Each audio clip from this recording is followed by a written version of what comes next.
Squatch and Holler.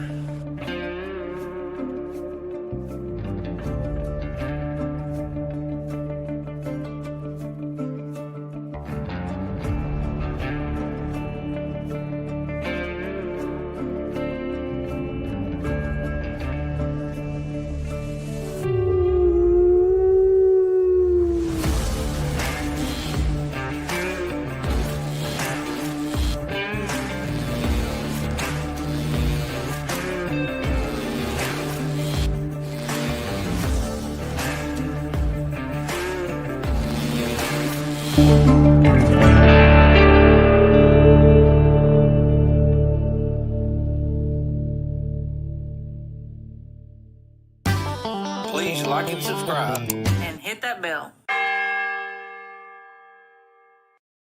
Hey, how is Hey, everybody? everybody. Good to see y'all. I know y'all been scrambling trying to get some lighting and stuff done right. Ashley's been fighting with the sun, y'all. Only a few minor swear words. So You in your Pacific time zone there, That's- it's still daylight there for you. The sun's going down over here. Oh, I didn't even. Yeah, you're right. Be Yeah, thankful. it's- 3-hour time difference and all. Yeah. hey, everybody in chat, man, we've got people coming in here. There's people been here for 45 minutes talking back Aw. and forth. Aw. Hey, So- everybody. Thank y'all. We appreciate it. We know there's other shows on right now, big shows, and well, thank you for choosing us. Mhm. know, Thank you we very appreciate it. much. Yeah. Thank you. guys. So, can Sharon says it's 2 Ashley? a.m. there. Gracious, darling, you're committed. I appreciate that. What did who- I miss? Sharon here in chat, she says it's 2:01 in the morning there. Yeah, Oh, Sharon. yeah, Wow. If I could send you a fruit basket, I would. Thank you. Hey, there's more people coming in all the time. Thank y'all. Appreciate it. So, Ashley has asked Mr. David George Gordon to come on the show with us, and he accepted, and we appreciate it. And we don't know their story, so we're going to start out. I'm going to let her introduce Mr. Gordon, and then we're going to talk about that, and then anything goes after that. This is an extra show, y'all. So let's bring Mr. David George Gordon. Hello there. Howdy, how you doing? Good. Great to be here. Thank you. Welcome, We appreciate welcome it. to the porch, David. We like to Yeah. sit here, drink tea, and talk about high strangeness. Well, Yep. doesn't get Yeah, much if you better were than if you were that. actually here, I'd make you a glass of sweet tea, but Oh, I nice. can't help you up there. Well, I'll mail it to you. sometime I'll figure that how to transport that. Yeah. Yes, when you do, let me know. Yeah. You would be rich. So, Miss Ashley, you want to tell us how you two met? Yes. I'm so excited for this. And thank you, David, so much for being a part of this. It was so last minute. And I'm kind of new to this whole thing too. So it's just been super fun. And I'm glad you get to be a part of that too. So and if I'm wrong, I could be totally misremembering some of this. Feel free to jump in and be like, well, actually, that's not how right. I remember I it. think it was in Paris in the shadow of the Eiffel Tower. We'll always have Paris. Oh, yes, I'll remember it well. For sure. Hey, wait a minute. I remember that too. Well, no, I'm kidding. Yeah, right. Yeah. Are you sure it wasn't under Big Ben? Yes. It might have been. It might have been. It might. All right. All right, And- where were we? And scene. Okay. So it was sometime in 2018, I want to say. And for all those who don't know, I live in a really small podunk rural town. Very small. We don't even have a stoplight. We're super duper small. We're right on the Canadian border. And so one day I was at my local post office and I saw this flyer with what looked like a kind of plesiosaur on it.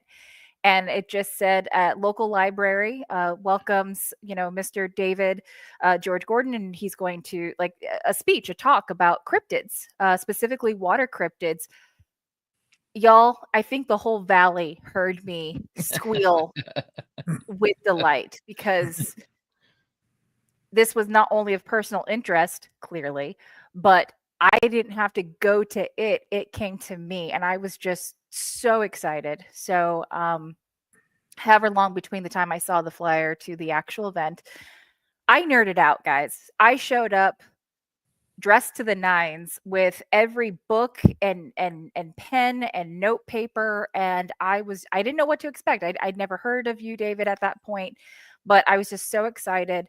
I got there probably 15 minutes early, just super excited, and he gave the most wonderful presentation. Actually, quite a few people were there. Like, I was very shocked, and um I don't know if they knew exactly what the talk was about. I think they just were excited to get out of the house. But either way, it was a great event. I sat in the front row, just nerding out, just super excited about it. And I think the real story begins after that chat, or after that presentation. I stayed behind. Like, what did we talk for? Like, it felt like 2 hours or more, but I don't know actually how long it was, because I know you had to hit the road, but it was quite a while. Um, Told him about myself and my interest, and likewise, he shared a lot of his experiences. We exchanged information, and it was just really fun to meet a friend in that arena. And then flash forward roughly a year after that, I was in a particular job where I managed a venue, and I'd reached out to David and asked if he'd be willing to come back this way to give either the same speech or a different speech or whatever. And the crazy, and I said, would I? Well, why not? To you, it's a teeny town without a stoplight, but it's a wonderful area, and it's actually got kind of its own notoriety because yes, of the Tenasket Barter Fest. yeah, I'm not even sure if that's still happening, but that's it something is. that I've been aware of for a really, really long time. That's a So- different episode. I don't think that Well, yeah. Did he say Murder wild Fest? grass. the barter fair. Yeah, Oh, it's Oh, Yeah. barter. Okay, I was like, well, it is Washington, so there's Yeah, that. yeah. So anyway, yeah, he came back. At the time, you were working, I believe, on a potential book about Catiborosaurus, and Yeah. you were looking to interview people for their weird and unusual stories. There was almost an expedition up to Lake Okanagan for some Ogopogo stuff. It didn't quite pan out. I'm not. It was during fire season. Yeah, We couldn't that's what even it get was. there. Yeah, Yeah. it was completely blocked off. But anyway, so that was a 30-second story that I stretched down to 10 minutes, as I do. I apologize. Anyway, You're good. One of us. One of us. that's why you're my bestie. Anyway, David and I just have always been good friends, good pen pals, and just kindred spirits. He's a fellow water. He's an American fellow water cryptid person like me, and that's kind of rare. So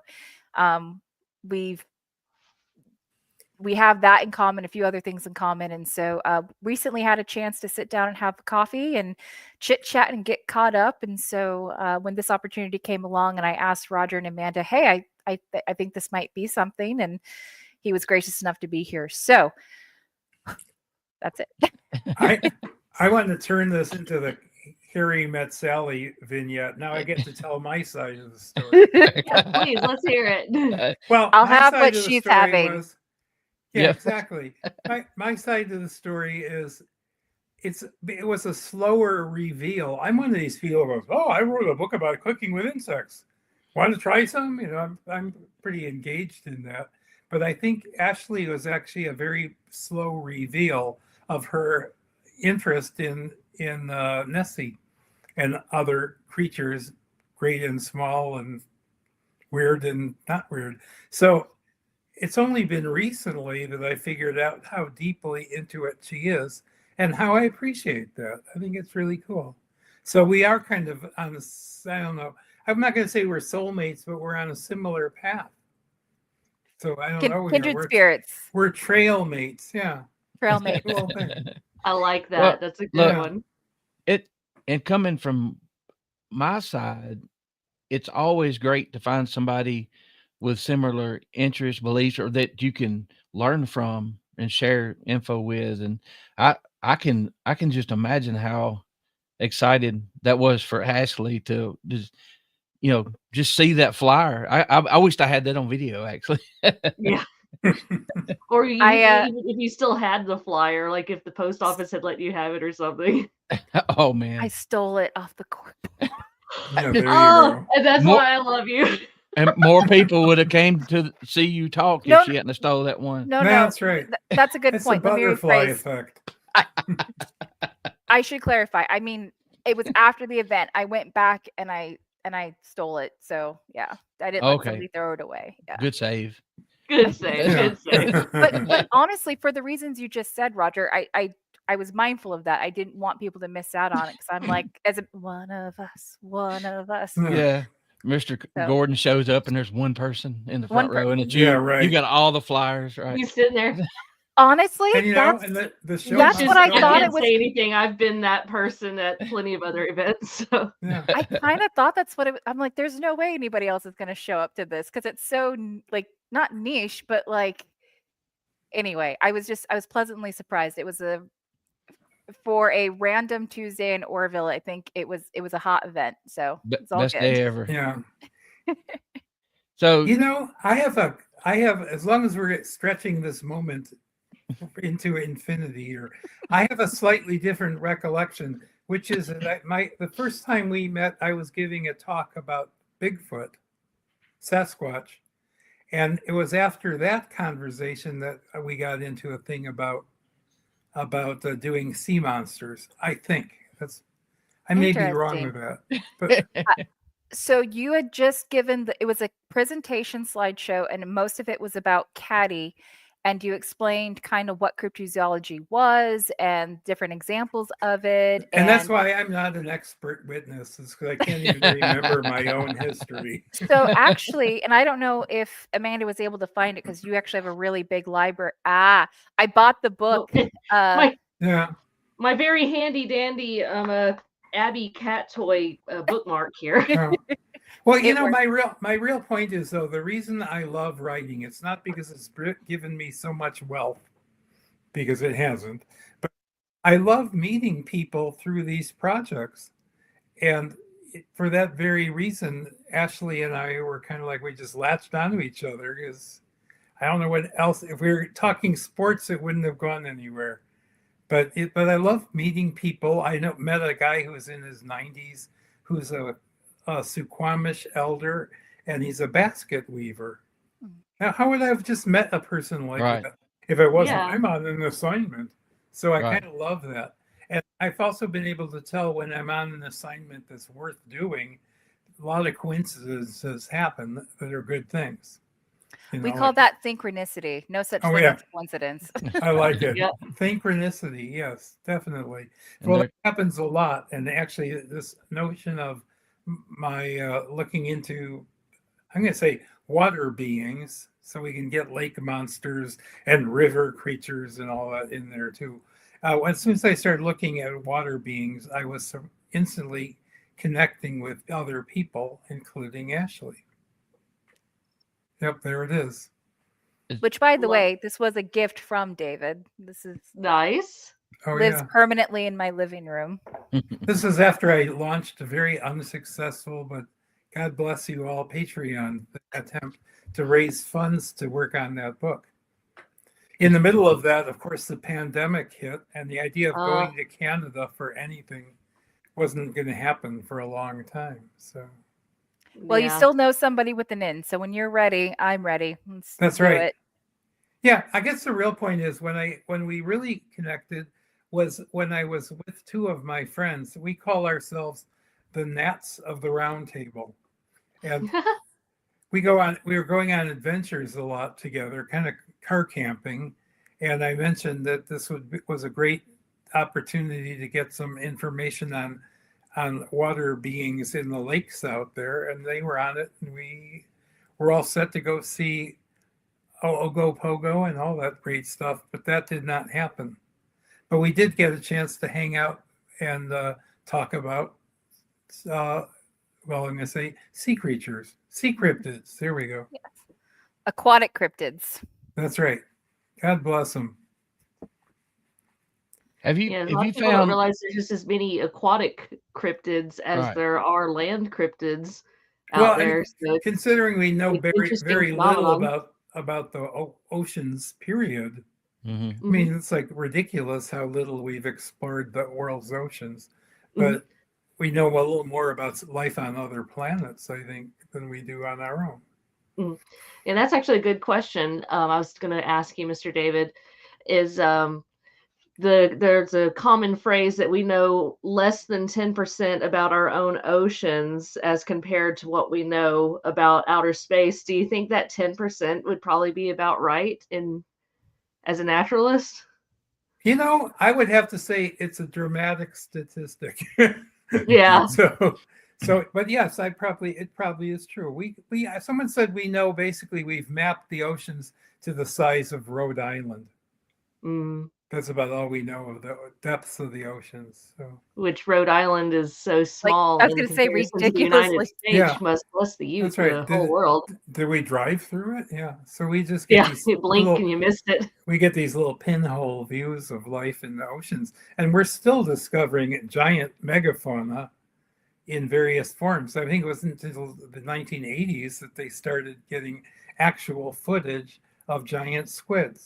It was like a random happening. And prior to that, it was sort of like they'd find parts of them washed up on the beach, or believe it or not, in the stomachs of sperm whales. So I was going to say, too, I recently read an article about, well, first of all, it doesn't get more alien than the oceans, right? Like, I mean, no.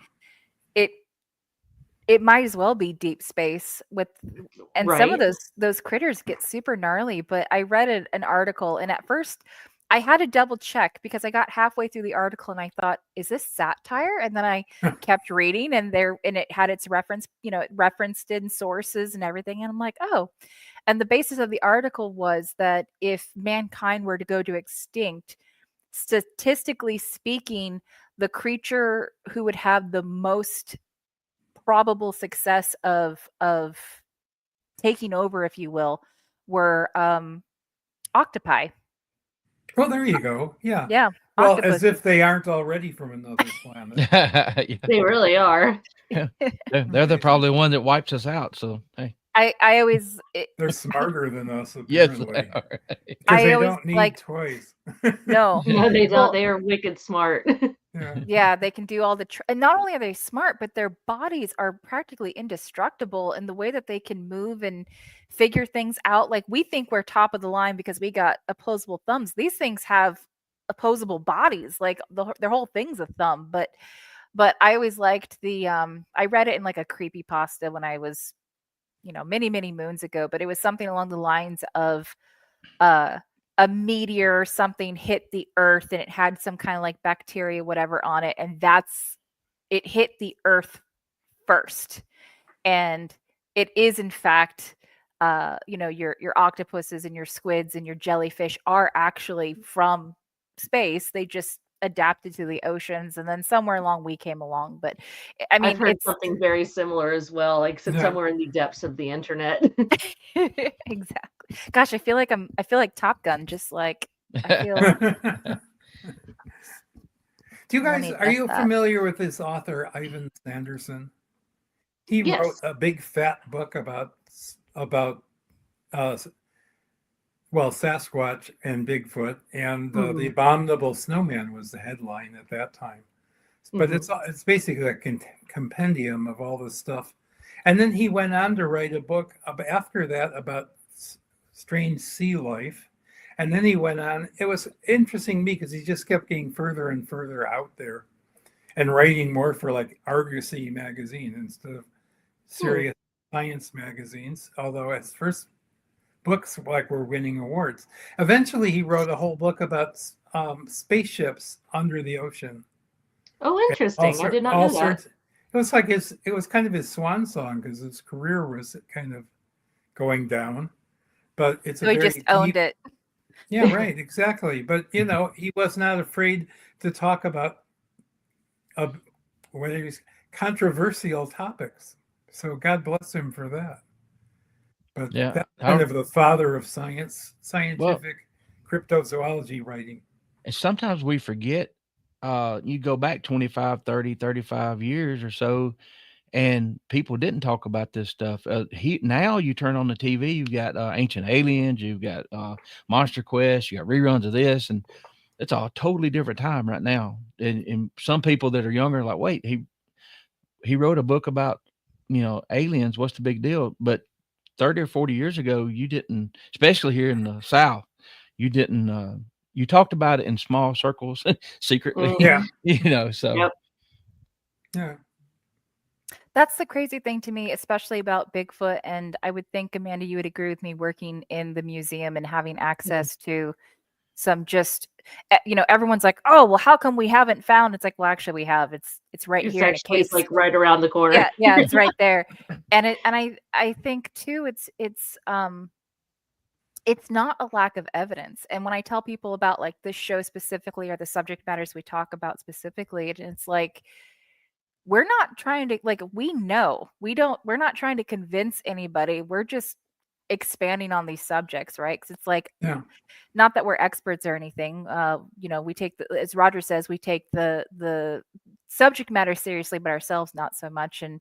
But the evidence is there, and God bless the people who blazed the trails before. And I think I say this on every episode, and I don't mean to sound like a broken record, but the things that I was made fun of as a kid being mainstream now. On one hand, it's cool because you can meet cool people and have these really wonderful conversations, but it's like, it's really new. It feels It is. very, very new, this open-mindedness to things. And which leads to, ironically, more people are open to talk about it. More people are seemingly having these sightings. And it's like, okay, well, what does that mean? Does that mean that, is it like, what is that word I'm looking for? Is it that people are just more, like, people have always been having these sightings, they're just more comfortable talking about it now? Or is it now that people kind of know, like, oh, because Bigfoot's so mainstream, they're conscious and now they're thinking about it, now they're camping, oh, what was that, oh, it's a Bigfoot, Yeah. what does that all mean? I gotta say, I think it's that people crave mystery. Mm-hmm. This is what came out of my experiences promoting my Sasquatch book. I was, people were genuinely interested in showing up and talking about stuff. And at some of those sessions, I felt like I was hosting an AA meeting or something. People would say, I've never really told this story before, or this happened to me when I was a little kid living in Des Moines. I mean, they had very specific, we haven't told this story. And now, admittedly, there were people who had opened their mouths and they could go, oh, you've told this story before. You've gotten very good at it. So, but it was really amazing how much combined knowledge there was. We live in an information age. And you can go on your smartphone and find out who the supporting actress to an old Jimmy Stewart movie was. No problem. But even with access to all that information, we still really appreciate mystery, and we're drawn to that. Because we don't really know everything as much as our phones would like us to think. And what I've learned by analytics and talking to other people that do different things in this subject, there's a section of people who, you're right, they like the mystery and the entertainment. Man, they get tons of views. You got the people that like the eyewitness testimonies, get pretty good views. You get the hardcore evidence, and it's like crickets. Yeah. it's like I say, it's the WWE versus the MMA version. Which one do you want? You want the flash bangs and the music, or do you want to get down to the details? And in most people, you're right, they tend to lean towards the story, the mystery. That's good. I like that. Yeah. Well, it's appealing to us. And actually, that's one thing I put a lot of thought into. Because of the pandemic, I basically put my next book, which is going to be at some point about water beings. I put that on hold for up till now, 5 years. And it's just kind of amazing to me that as I'm coming out of that period of just thinking about it, that I've appreciated Native American perspectives on spirit beings or spirit animals or whatever it is. It's hard to even, from a white person's perspective, even hard to put a word on what we're talking about. But it's a whole other level of existence, and not just this biological level, which grew out of scientists in Europe way back 1700s. If you get a chance, David, I would encourage you, and this sounds kind of self-promoting, but I promise it's not. This channel specifically, I think, does such a good job of welcoming all voices, all stories. And we've had quite a few really great guests in the Native American realm who share their perspective, both people who are very deep in their culture, practicing in their culture, and others, it's more uh, oh, what's the word? Wow, guys, I am just not doing well on my words tonight. You're good. But it's all good. That's usually me, so I'm gonna let you wear that hat tonight. I'll take one.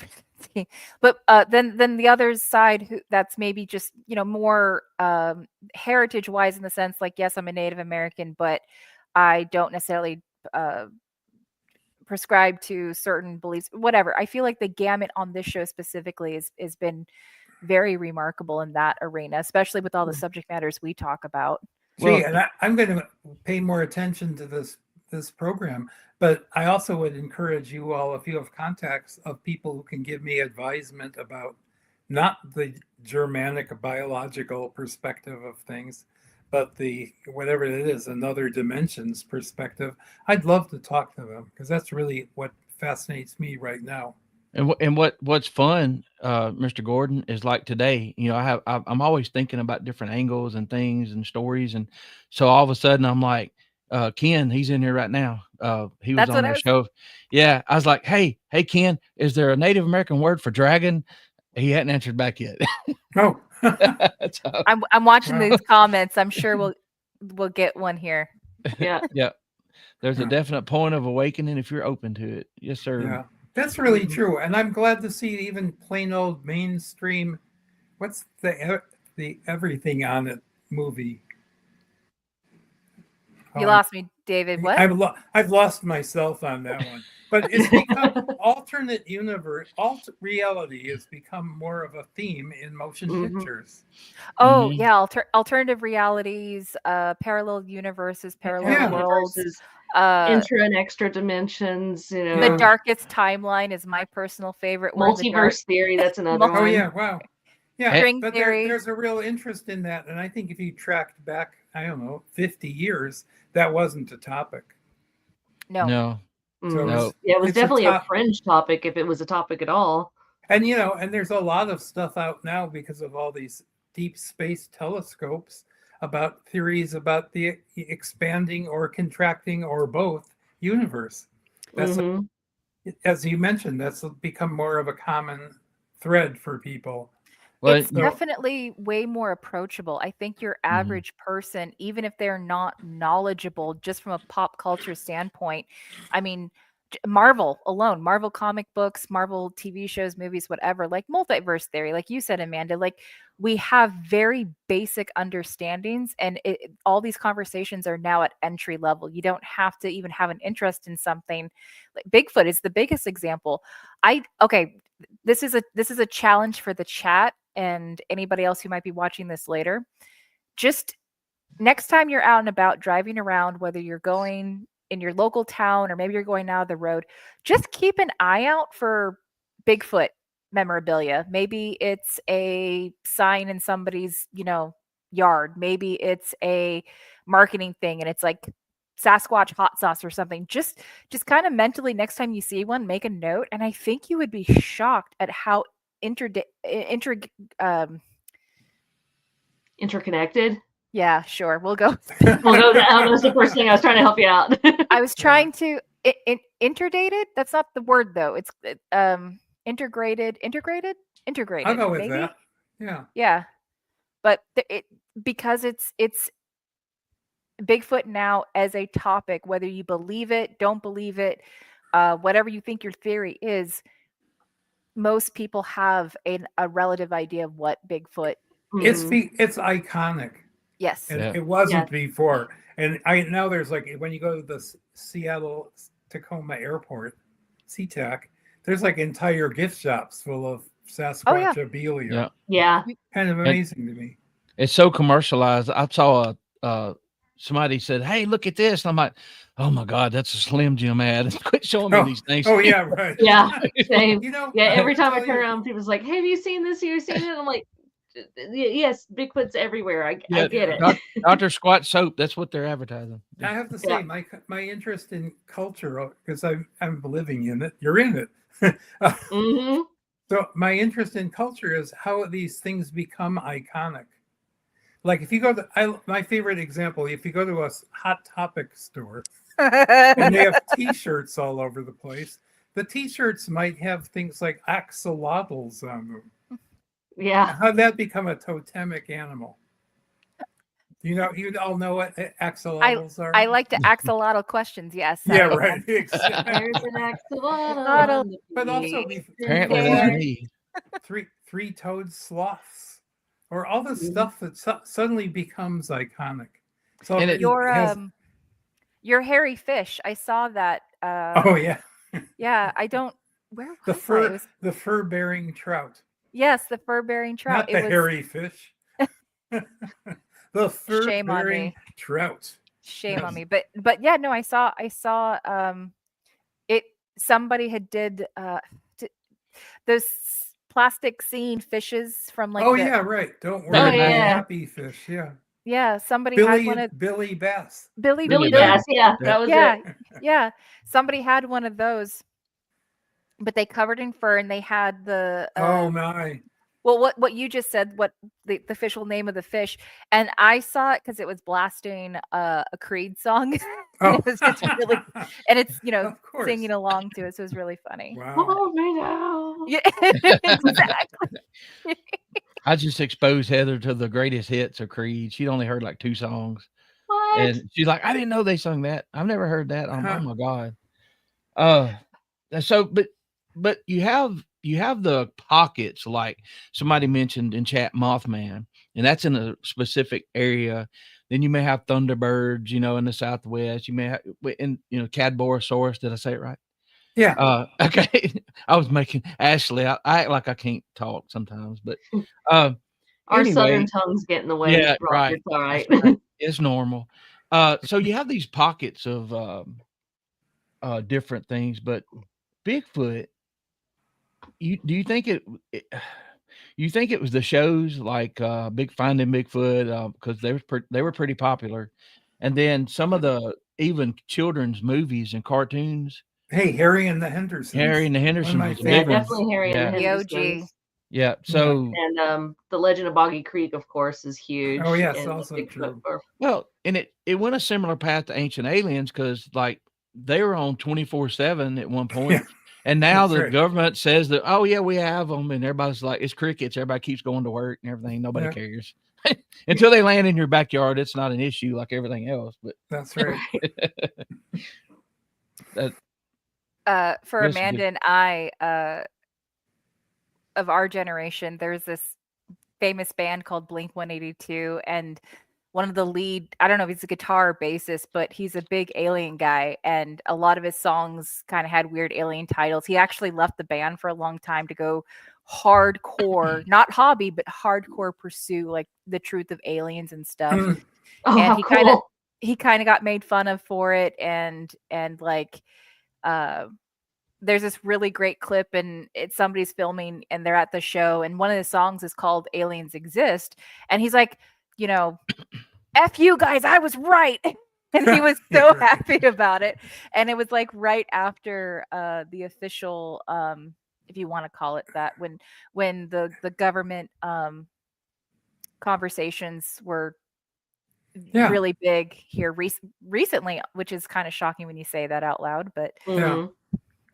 the disclosure, I think, is the word Yeah, I'm I think it looking was for. disclosure conversations. And then because we all have bills and things to do in our life, nobody cared. Like Yeah, right. nobody cared. Follow up is hard to get on that one. That's So- for sure. Yeah.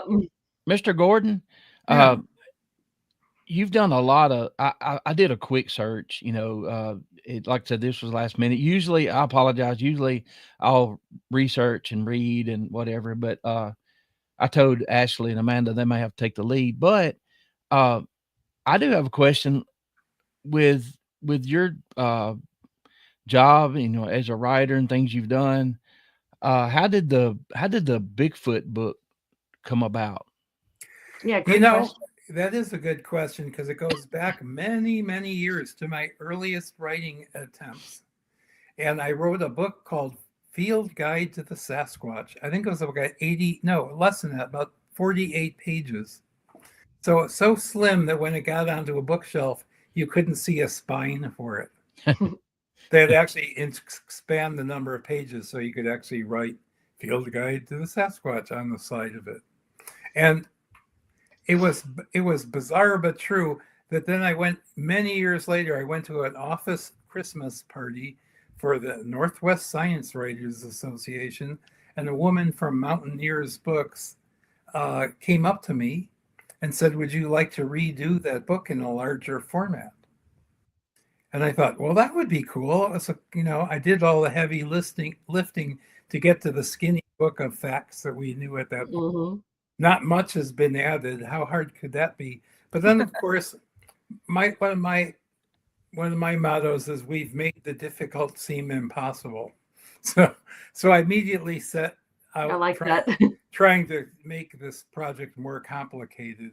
And that's where I came across this idea of citizen science, using plain old folks who are trained in gathering data to provide data that scientists can then use and to whatever I'll be right back. reason. Yeah.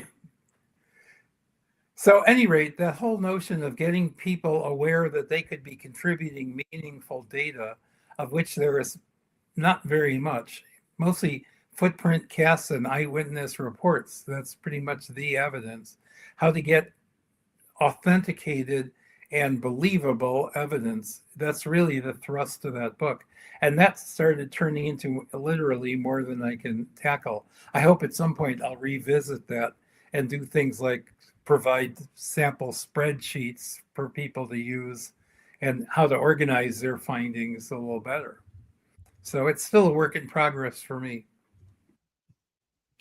Well, one of the things that Roger had pulled up, he kind of shared it with the group, was one of your presentations, and it was basically a brief but very thorough introduction to cryptozoology, and it hits all the points. And you had one of the best lines, and I can't remember if it was your quote or if you were quoting somebody else, but for all those who, are on the fence about Bigfoot, if it's real, great. If it's fake, where's the zipper? I mean, put that on a bumper sticker. This just but it's true. And yeah, that's true. So many people have seen that Patterson film footage from all different disciplines, and really they can't come to any agreement about what it's actually showing, except that they can't find the zipper in the suit. If it's that's kind of, you're right. That's kind of an amazing.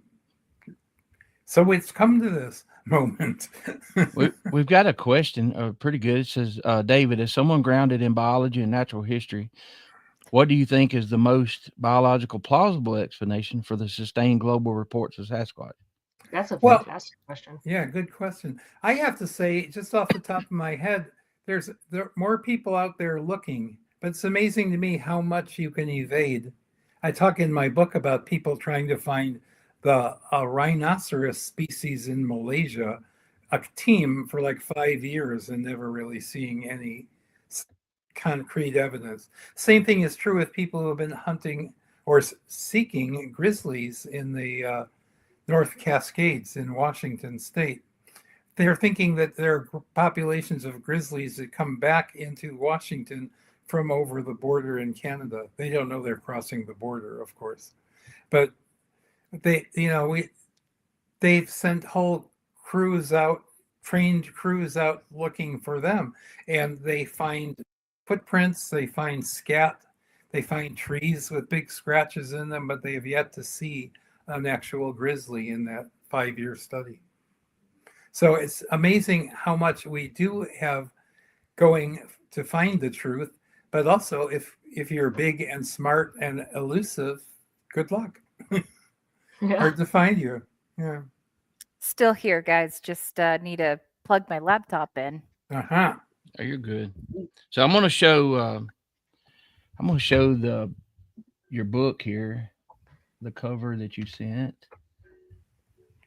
Do that for you right quick. Oh, great. There it The is. the Sasquatch Seekers Field Manual. Where can we get this at? Well, I would always suggest you start at a local bookstore, or for that matter, an interpretive center, if there's a state park or something like that, maybe in their gift shops. Because Okay. the book was published by Mountaineers, who does mostly hiking guides and things like that. And they have lots of contacts in that world. So, or go online. Of course, you could buy it through Amazon if you must. Okay, thank you. Y'all go check that out. I need to get a copy myself. I want to say that one of the great parts of this project was I got to work with a really good Sasquatch illustrator. And it was through one of those coincidences that you must be on the right track. Because I originally I thought my wife was going to do the illustration. She's a wonderful illustrator too. And I had just had coffee with my writing agent. Gee, that sounds so pretentious. My literary agent, My and I were agent. having coffee, and I was like convincing, kind of giving I think you should use Kieran for the illustrator.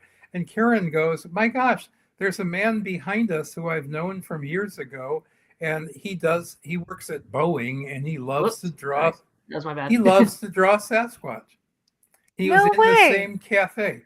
And basically, we walked out of that meeting with, well, he's got the job if he wants it. So That's I'm really cool. proud of the illustrations, including the cover, where I didn't really want to show what Sasquatch looks like, because for all we know, it could be an 8-legged spider creature, or we don't know.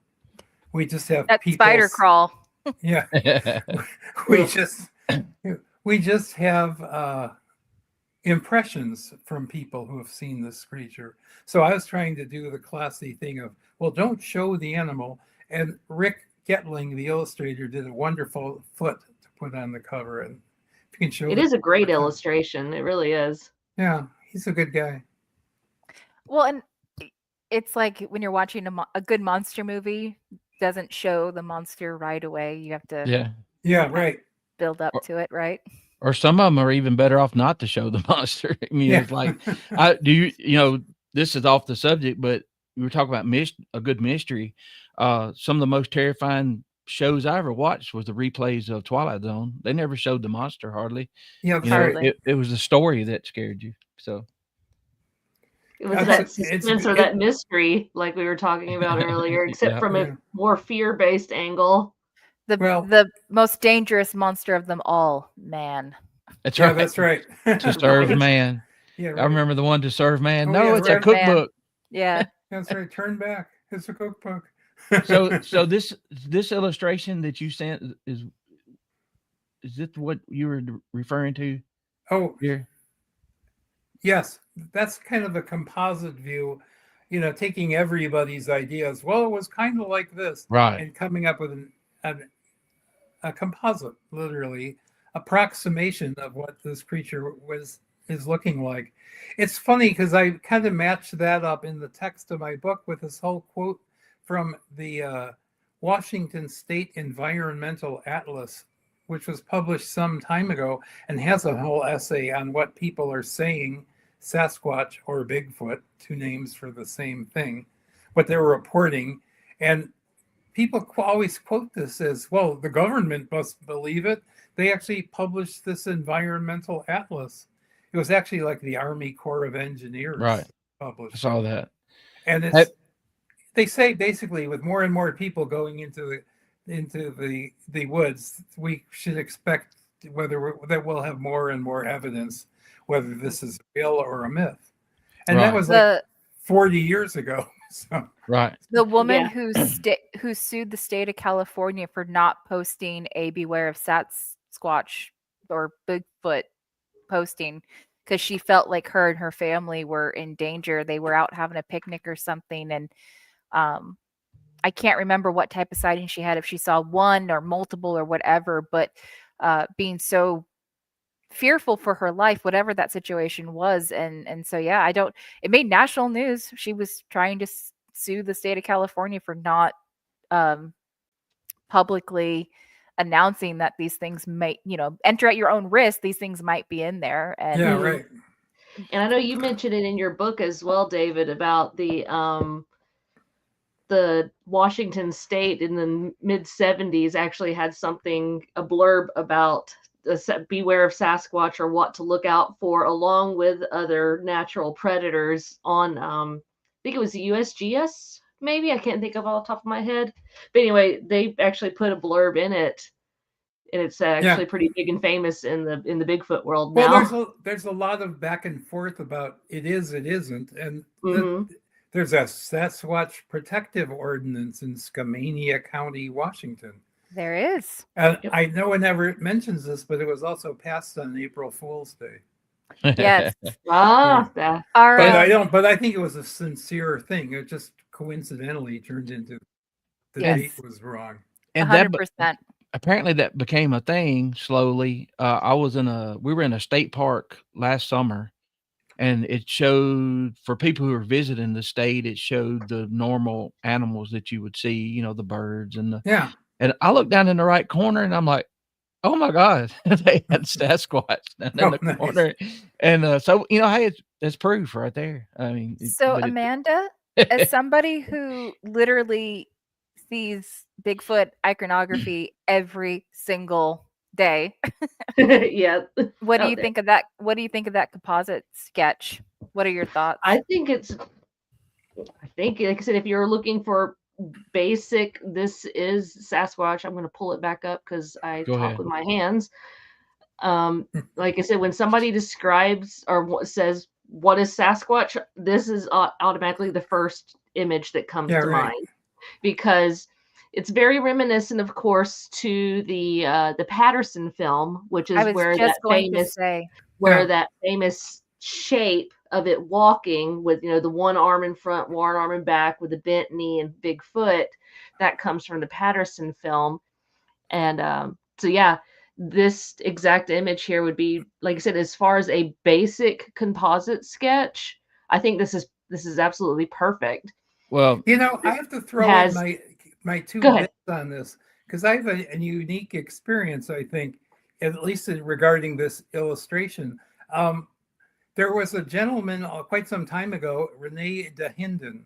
He's a British Columbian, of French extraction, and he claimed to have the rights to the photographs from the Patterson film footage, and he actually would pursue people and sue them for using those illustrations. Oh, really? And I know this because way back when, in the 1990s, when I wrote the original book, used like a postage stamp size picture from that film, and he wound up hitting them up for money. Wow. That's actually kind of interesting. This is just my brain, my wheels turning, because we've been talking about, Bigfoot becoming so popular in the pop culture lexicon, because Rene de Hinden, he's no longer with us. So that's right. I wonder if his copyright or whatever went out after his death, and so now the open domain, the shape of Bigfoot is everywhere because it can be used. And then, of course, you throw in the internet, TV shows, and everything. It's kind of a balloon effect. Well, I think that's exactly right. This is my brain thinking here.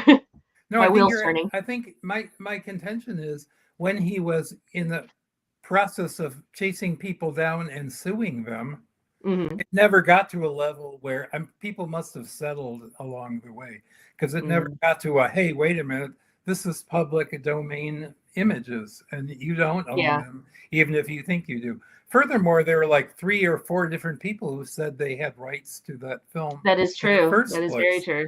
So, I have the second exclusive rights or whatever. that's part of the problem with that, I think. But once he passed away, there was that, it's like if you wanted to do a picture of Marilyn Monroe on a cocktail glass or something, you need to get permission. But once the gatekeeper is gone, then anyone could go for it as public domain. Or if it gets so big, you can't catch them all. Like the powers that be can't go after every single person. Mm-hmm. They just make examples out of the ones that they do that they can catch. But this is a great question. Also, if Bigfoot were discovered and confirmed to exist, what would be the first biological or ecological question you'd want answered about the species? That is a great question. That's a brain twister. That's a good one. I know, and I can't just be glib and think, oh, that's really. What state does he buy his liquor in? I don't know. That's a really good question. I'm going to have to Idaho because it's cheaper. There you go.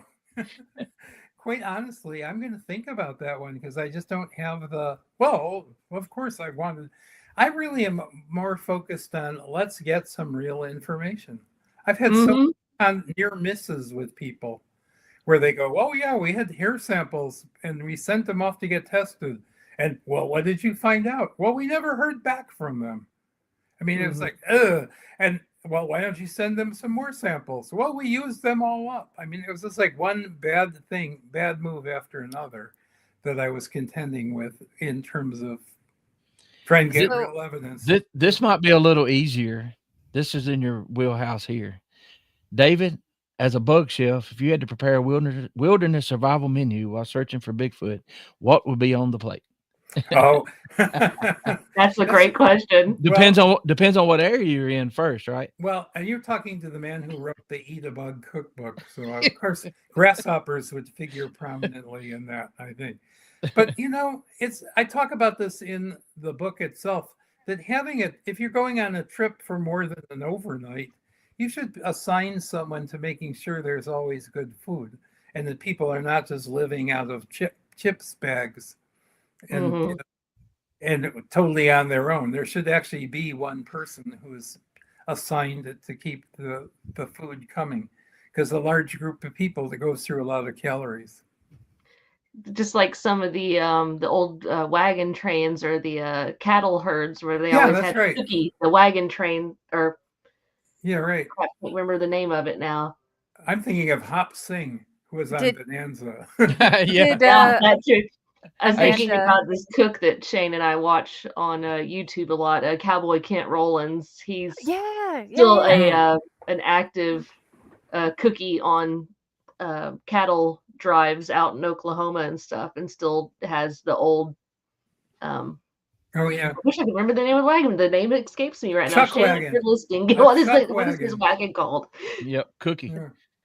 Does anybody else remember the Disney animated movie Atlantis? And it and Cookie, and he's just like steak and your four basic ingredients: eggs, bean, bacon, whiskey, and lard.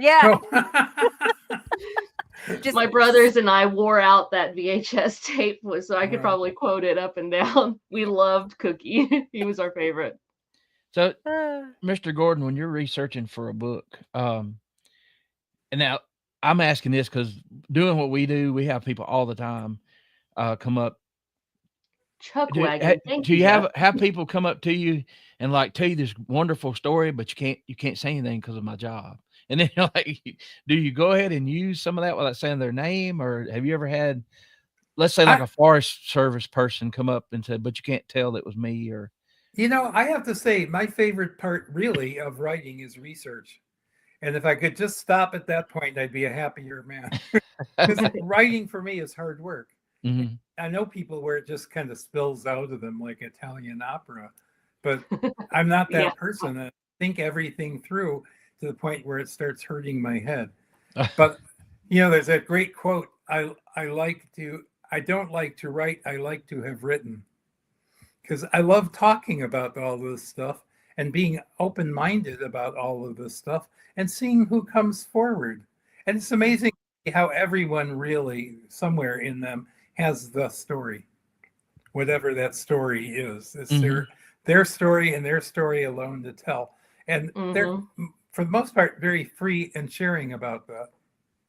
I've never really felt like I was usurping. I'm also Right. very good at attributing stuff according to so and so. You know, that There you kind go. of attribution. It's important to me. I don't think everyone has that, but I was raised as a writer to, respect your sources. So Mhm. Yeah. Absolutely. That I know, doing this, it's like and I know the people watching get tired of hearing it, but sometimes I get permission to give the story. But then if I give the location, I'm almost giving away, in a small town. yeah, right. I'm almost giving away the Same. person too, right? So, and I've held on to stories until I got used to the idea of not saying the name because Mm. I've almost messed up a few times. But you don't Well, want to. The trust is the main thing. You don't want to go against somebody and lose their trust. That's yeah, that's Yeah. right. And actually, I have to say that from the perspective of hoping to write a book that's including Native American wisdom in it, I really want to make sure that I'm not just putting my version and my spin on something that's a deeper right. truth than I even can pick up on. Well, Yehola a couple weeks ago said he said I can always tell when somebody on TikTok or somewhere they Google something or they Wikipedia and they put their version of a Oh Native yeah, American story. He said you can tell it every time. yeah. If well Ken's in here. We can Ken, if you want to talk to Mr. Gordon, we can get your information to him or vice versa. Have your people call our people. Yeah. Yeah, right. Well, Yeah. Actually, or visit my website, davidgeorgegordon.com. okay. Mm-hmm. And you can Let just send me a message directly from that. okay. Yeah, Fancy. Ken's I've been talking to him for about 2 or 3 months now, and I've learned so much. We've learned from each other, but still I have more questions. He found some of my family. We might share a common ancestor. Oh, wow. Wow. And yes, he's very good at researching that. And he sent me a picture of my great great great granddad that I never knew his name. He's got a picture and he favors me. I'm like, Wow. Wow. so What a connection that is. That's it is. impressive. It was shocking. I mean, my family didn't, we didn't share a lot of that. So Well, can I'm gonna I? turn it over to Ashley because As Ashley. a, That's right. Back to you. Sorry, we have an extra guest today. Yeah, that's right. it's the takeover of the cats. I've been everyone in chat watching me do this all throughout the show. It's because I have a cat who Yeah. knows how to open doors. Yeah, so was mine. She was trying to tear it down until I just gave up and just opened it and let her in. Good survival skills. Yeah. Yeah. I do want to come back to this. These chats are wild and I love it. There is a question there, but I want to go back to the Bigfoot question because I feel like ecologically, biologically, if Bigfoot were a flesh and blood creature, I would want to know more about the migration habits because there's a lot of evidence to suggest that these things are migrating. So is that seasonal, just weather, basic animal instinct? Is it that magnetic thing that fish have when they're trying to get back to spawning grounds? Like Yeah. I'd want to know more about that. And if we're talking about the woo aspect of it, I want to know, and I guess technically you could say biological as well. I would want to know about the unnatural movements, so like the spider crawls or like the high speeds that some people report that these things can run and whatnot. Like I would, those are the two questions that I would want to like, if we had one to pick apart respectfully, like that would be kind of on my list. And since you I like those questions. since you brought that up, I do think it would be really valuable to be able to sort out how our perceptions of Sasquatch are limited because we're biological entities in thinking this is a biological entity. In other words, could there be other levels of reality that we don't normally? And we come trace full circle to the original topic, which was multiple universe theories, string theory, parallel dimensions, right? Yeah, right. But I'm Yep. glad we got axolotls in there along the way. Or could they be octopus's cousin? And they could they could like change color. No, I'm kidding. Nothing, There's true. I just- nothing would You know, surprise me at this point. Nothing. I had a rich and full life in my 20s. Actually in my 30s, I was working at a public aquarium in Tacoma, Washington. And not far from Tacoma, Washington is this giant the Narrows Bridge, through which most of Puget Sound flows. I love that bridge.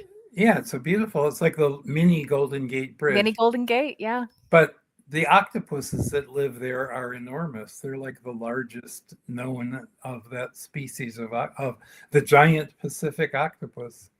And they come from that area. Part of my job was to go swimming down there, and I'm sorry to say, eject them from their homes and then bag them and send them back to the aquarium where they get shipped to other aquariums. It was like the slave trade, basically, because I could tell that these animals were very smart and deserved way better treatment than I was giving them. Man, at how that many time. lives have you lived, David? That's I exciting. know, right? I didn't even know that. I was thinking it'd be a nice list of just past experiences from that sort of life that I've had. And here's So- another great question. Great question. You want I feel like I know the answer to Ashley. She'd be like, "Where at and when was it?" And I'm going to be there tomorrow. But go ahead, you want to read it, Amanda, or Yeah, Oh, Amanda, you read where- this one. Yeah, I'll read this one aloud. It says, to Ashley and David, if Nessie were proven real tomorrow, what would each of you hope scientists and the public would do next? And how would that change the way we approach other legends and cryptids? Wow. Also a really good question. Man, you have a Ooh. really good group out here. We have an amazing audience. Yes, Yeah, that is really good. very, very smart folks out there. Well, you know what? I kind of go down to it really depends on what we need to prove Sasquatch's existence. If it's actually a specimen in formaldehyde in a bottle somewhere, that day may be long away from now. But if That'd we be get a lot of formaldehyde. yeah, right. Well, believe me, I'm sure there are other specimens like that elsewhere in museums. It's just interesting to me if we could actually document behaviors and get really good footage that's not just the Patterson footage. So, And David, I believe the question was directed towards Nessie or sea creatures or aquatic cryptids. well, all of them too, though. I mean, like True. Mhm. Yeah. Yeah. A lot of Well, overlap there. it really depends who we're trying to impress with our knowledge. And if it's like trying to gain the trust of scientists to get serious and investigate this further, whatever we'd learn would be an improvement on what we currently don't know about, whether we're talking about cryptids on land or in the water. So Very, very fair. I would think it also depends on which one, because I actually talked about this in a previous episode where I took a stab at Catiborosaurus. Nowhere near to the degree that you could have done, David, but I tried my best. And one of the interesting things to me, and please, as always, if I'm wrong or you feel like you disagree, please chime in, because I'm not saying I'm right. I'm just saying these are my opinions. Caddy seems to come from a more flesh and blood camp, where it definitely seems to be more of a undiscovered, undocumented creature, serpentine creature, not necessarily. There it is. Ugh, I love that ugly camel head. I know. I love its ears. I know, you just want to flop them, don't you? That's right. Beautiful But- painting. But if it, like, Caddy tends to be more on the biological side, as far as I can tell. Even in Native American legends that I'm aware of, it's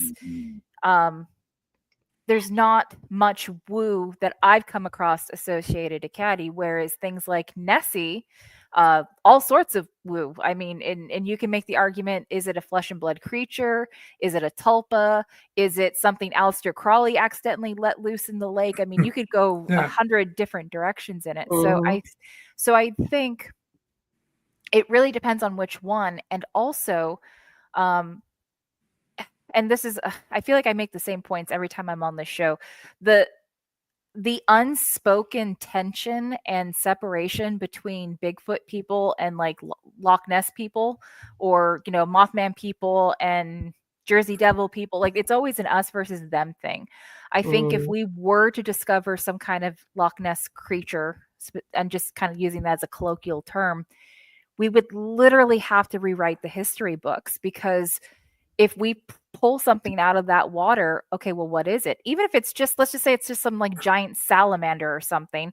Well, okay, people had been seeing something for so long, it validates people. It just opens up a whole different thing. And if it is any kind of like plesiosaur, then my goodness, it would put the whole world upside down, because what else did we not understand or got wrong? Which I do want to segue.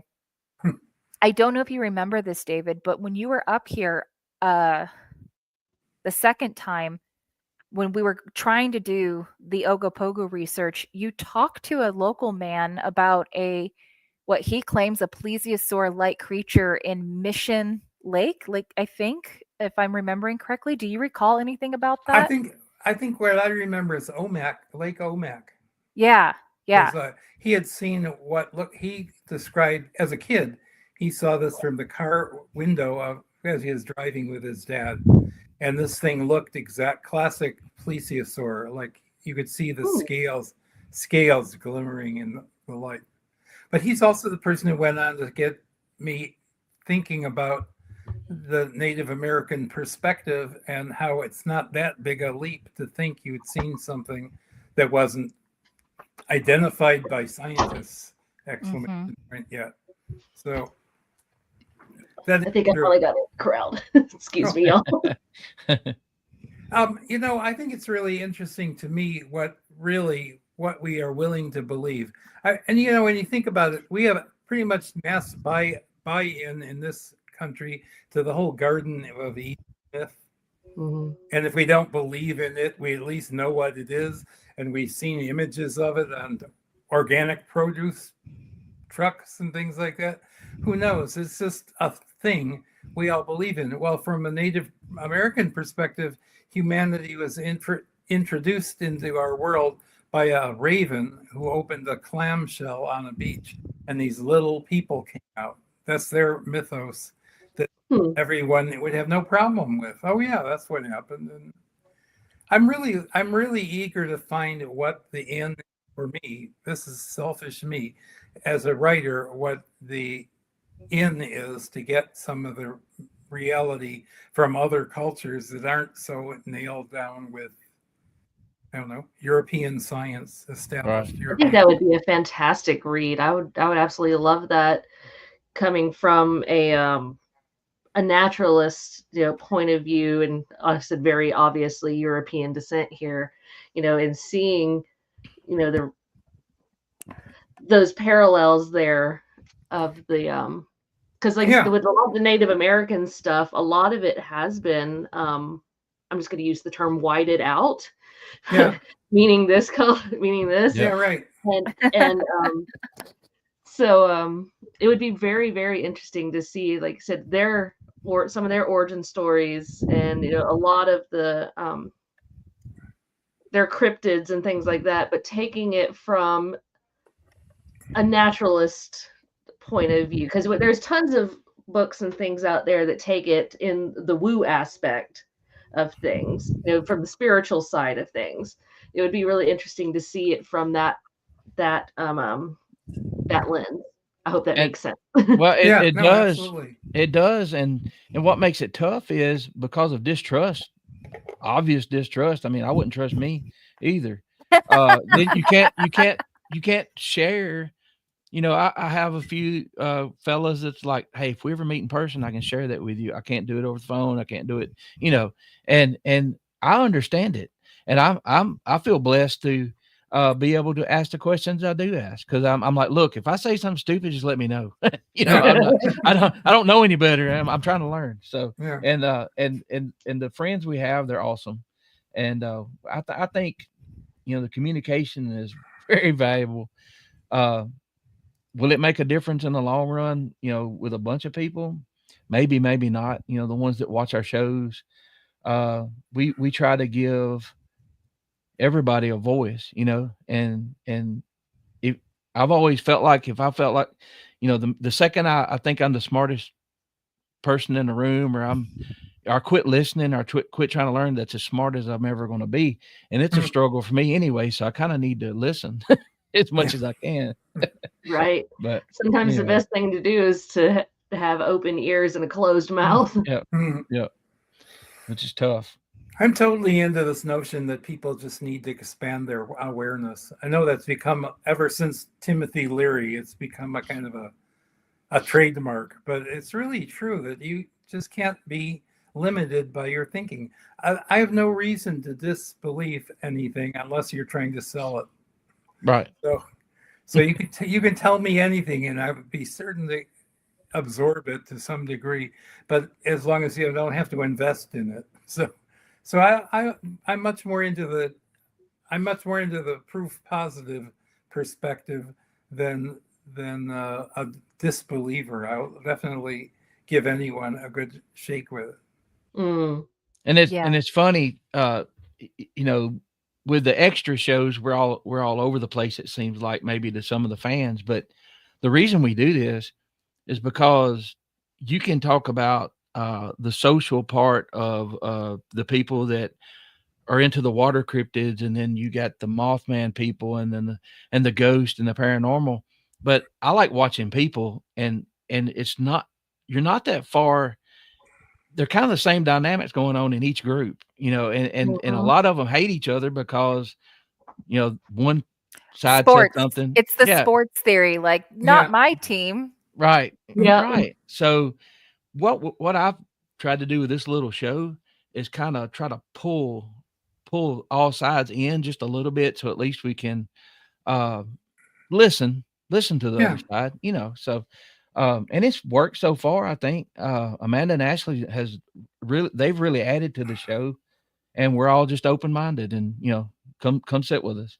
And I got to say, successful science really progresses when people are sharing. It's not like you're a mushroom hunter and you don't want other people to find your secret go-to Yeah. harvesting point.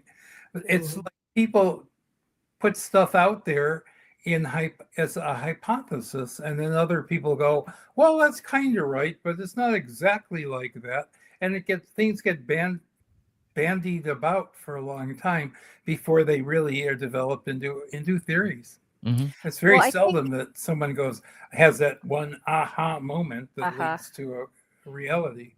Well, I said this in one of the last episodes too, which is like, now we have technology, now we have the capability of sharing information instantly, but 10, 20, 30, 40, 50, 60 years ago, not the case. And yet we were still able to build this profile on, let's just say Bigfoot, for an example. You Mhm. know, these kind of tall, tried and true markers, you know, you don't have to necessarily be a Bigfoot enthusiast to know that Bigfoot reports, you know, they tend to smell, or their tracks are irregular in the sense that, you know, they'll go and then suddenly disappear, or there's these key kind of markers that um we've like I said, we've been able to build these profiles on Bigfoot before we had the ability to widespread information. And even if it was in a book, how many copies of that book were out there and how many people had access to those copies? I can't tell you how many times, Amanda and Roger, you too, probably. You talk to people, it's like, I had to go to my local library. I found one book, and it was, Mhm. Mhm. you know, one little section of what I was actually looking for. So when we share information, as you were saying, David, and we're talking and we're sharing ideas, thoughts, I don't have to agree with somebody 100% to take value from the conversation, Right. because you know, we all have our own beliefs. And you know, some people get really mad when you talk about the woo aspect of cryptids, and some people get really Mhm. mad when all you talk about is flesh and blood. There's room for both. Yeah. You don't have to agree, but there's room for both, and it should be an open conversation, because until proven right one way or another, we don't know. And that's That's the really Mhm. well said. Hear, Yes, hear. very well Powerful said. show. Yeah, I like And it. and to finish what she is saying, I can read books. I could write a book. I could, meet all these people with evidence and whatever. I only know for a fact what's happened to me. Yeah. The rest of it is a trust of sharing information. So that's why we need to talk. That's that we just need to share, and it's tough because I do know people that have evidence. There are groups. There are lots of groups that they hold things close to the vest for different reasons because things have gone missing when they send it Yeah. away, whatever, or they're distrusting. So some of that's got to go away too. Yeah. But who do you trust? I trust Yeah, you Amanda, don't but bring all the- that's a biased I know, opinion. right? Yeah. Yeah, and I was going to say, if we don't bring, like you worded it perfectly there, Ashley. Like I presented recently, if we don't bring all the pieces to the table, whether it's woo stuff, flesh and blood stuff, all of these things out, if we don't bring all those pieces to the table, what may be considered woo, for lack of a better term, or supernatural, might actually be a natural thing that these beings, insert Bigfoot or any cryptid there, that we just don't know about or that our science doesn't understand yet. That's Or- and, And, too. or it could be or- the opposite. It could be something very where it could be very natural, but it's almost supernatural. So Yeah. having and bringing in all these pieces, even if it's just a tiny piece of something, that's how you're able to get the bigger picture of Yeah. something.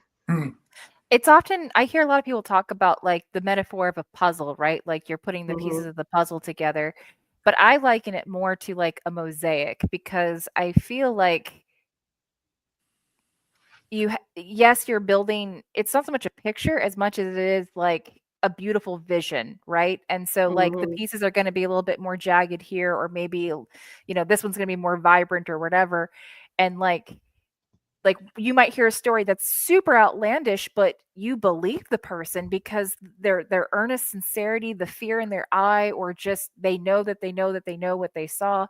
And then you have, like you said, and Amanda gets this probably a lot too, but like you hear people and and we were just talking about this who tell their story and you can tell that they've told their story before. I expressed my frustration. I had a cryptid sighting a while back where I saw what I thought was a knot deer. And it was weird because I didn't really vocalize telling that story outside of really Amanda. And then just a few coincidences later, I ended up telling that story kind of back to back on multiple occasions in a very close proximity. And it's weird because I know what I saw and what I experienced, but I could definitely understand somebody listening to me going, well, that sounded rehearsed. It wasn't rehearsed. I'm comfortable telling the story. I know Amanda probably has similar That feelings. happens to me all the time. Like I feel like I'm just repeating it over to like a narration, but again, it's just you become used to saying the same stuff, and I'm like, okay, I remember this point I didn't make last time, so I will make sure to get this point out next time, and I always remember to say those points. And yeah, it does end up getting to where when you're retelling, encounters and experiences, that it can get up to, sounding rehearsed. I heard a marvelous talk given by, it was actually a missionary from a Lutheran group. I used to go to and give talks at this camp that's for Lutherans, but it's just like an outdoor camp. And their other faculty were scholars, Bible scholars, and they talked about oral tradition and how important that was in developing what we would now call the Gospels. So there's stories that professional storytellers would tell, or well-respected storytellers would tell over and over again, and eventually figure out where the good moments were and how to build the suspense and how to put in the payoffs and all that. And that's what we have to go on as the Gospels. They're stories that were refined through oral tradition. And I'm kind of amazed by that. It's part of the reason I love this organization, Humanities Washington, because they send scholars or speakers or what have you, like me, out to share and bring people together for discussions. And it's becoming a rarer and rarer thing. Talk about the getting everyone to the table. That's also become a rare idea nowadays because we're all typing away on our computers off on our own. Well, So- speaking of David, I don't want the show to go by. It doesn't have to be right this second, but at some point I would like you to share, if you're comfortable, you might have had a sighting, and I want to make sure that we touch upon that if you're comfortable. Oh, definitely. I love talking about myself. So thanks for giving me the encouragement. I've never encountered, well, I should say I've yet to encounter a Sasquatch or any creature along those lines, terrestrial creature. But I did have this experience where I was not that far from the accepted reality of Cadborosaurus, just on the U.S. side outside of Port Angeles. Directly across from that is Victoria on Vancouver Island. And then a little ways outside of Victoria is what's known as Cadboro Bay. And that's where they came up with this name, Cadborosaurus. Okay, that's good to know. It's unfortunate because it was actually a newspaper promotion. Like, can you name this creature that took place in the 1930s? It wasn't like any great arguing one way or the other, but they ultimately picked Cadborosaurus, probably so they could have Caddy like Nessie. So that's where that name came from. But the actual creature, there were several sightings in the 1930s right in this little bay directly across from where I was tide pooling on one of the summer low tides here in Washington. And after tide pooling for a while and I was with a friend, after having fun, we were sitting there eating our little bag lunches and watching the tide come back in. And I noticed this really large fin. It was like an orca whale sized dorsal fin, except it wasn't black, it was brown. It's almost a leathery brown color. Wow. To the point where I would, and thinking about it now, I've worked at 2 public aquariums, and I kind of think I've known a lot about what goes on in the ocean, at least as much as we know. But I could not identify what this thing was that was so close to shore. Well, even an orca would not get right in the whatever the beaching zone. So I watched this thing for about 20 minutes, and eventually it just kind of went out of sight.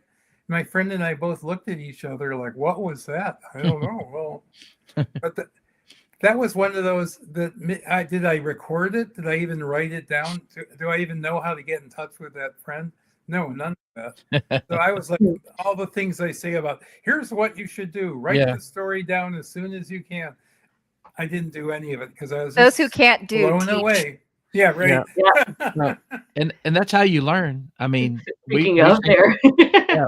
Oh yeah, that's a picture from our book, and it's talking about this chain of custody, that you can't just have evidence and then, oh gee, it disappeared or somebody changed it or whatever. Unless you're the Smithsonian. Well, you have to be accountable for all of that stuff. I'm sure even the Smithsonian has certain rules to what things can disappear and reappear. I was amazed that there was a story. It came up around the time I was working on the Sasquatch book about Ivan Sanderson and his buddies, and about Peter Byrne, who was looking for Yeti, the abominable snowman, and eventually wound up going to a monastery where they supposedly had a Yeti hand. Mm-hmm. And a skull cap also. I was gonna say the skull cap. Oh yeah, right. That was maybe at a different monastery. But he was like, "Can we borrow this?" And the monks were going, "Heck no! It's a religious icon. We're not just going to let it go away." So this is all true. Didn't Josh Gates get permission to? I swear there was an episode of. Well, he has like 100 shows, and they're all the same show but different titles. But didn't Josh Gates go and? Yeah, they finally tested it, but there was so much preservative on it that they couldn't get anything out of it. I believe. I think the Finding Bigfoot crew did as well. I think it's a great legend. And matter of fact, it even involved, I believe it was Cary Grant and his wife, who smuggled what was then a stolen digit from this hand, I believe by Peter Byrne. I mean, it would make a great motion picture. I'm Yeah, already him working, and Tom working with Slick casting. did And, that. yeah. I'm about positive that a couple years ago I read an autobiography by Lucille Ball, There and it I is. am positive she brings that up as in one of the weirdest parties she's ever been to.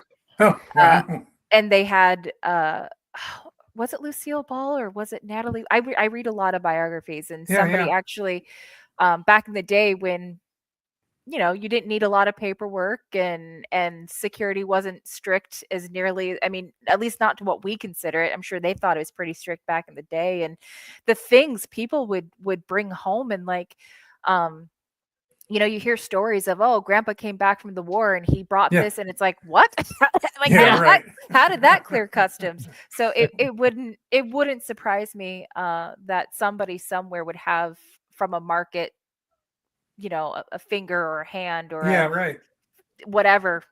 Well, you the know. thing that's so funny is, and reason I bring this up, we're talking about chain of custody here, that when it was brought to outside of Tibet, it wound up in Scotland in a museum, I believe, in Aberdeen. And Oh, really? it stayed there on a shelf gathering dust for like 30 or 40 years. Wow. And someone finally, I mean, it was given some analysis at the time, but they didn't have DNA technology or anything like that to use. So they were kind of like, well, it looks kind of like a bit, they couldn't definitively nail it down. Some guy actually was dusting the shelves and found this finger bone and was able to get funding to have DNA testing on it, which kind of established that it was a human DNA. It was not like even Neanderthal DNA, which was another theory.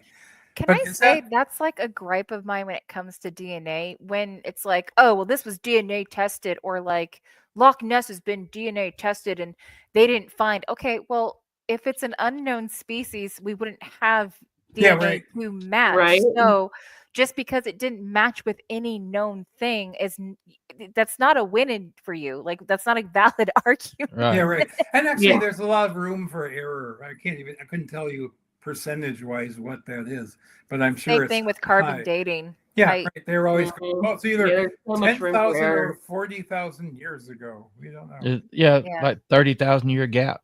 Yeah, but I just love That's that a very long time. there was a finger bone at the museum, Natural History Museum or whatever in Edinburgh for like 40 years sitting on a shelf.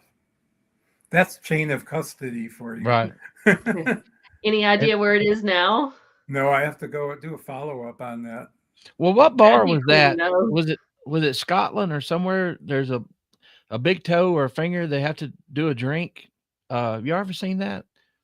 There's a No, bar somewhere. and I don't want to. I'll have to look it up. It's in the. I Wow. thought it was. I'll have to look it up, but it's pretty well. See, the very Mate. fact that you could say I'll have to look it up.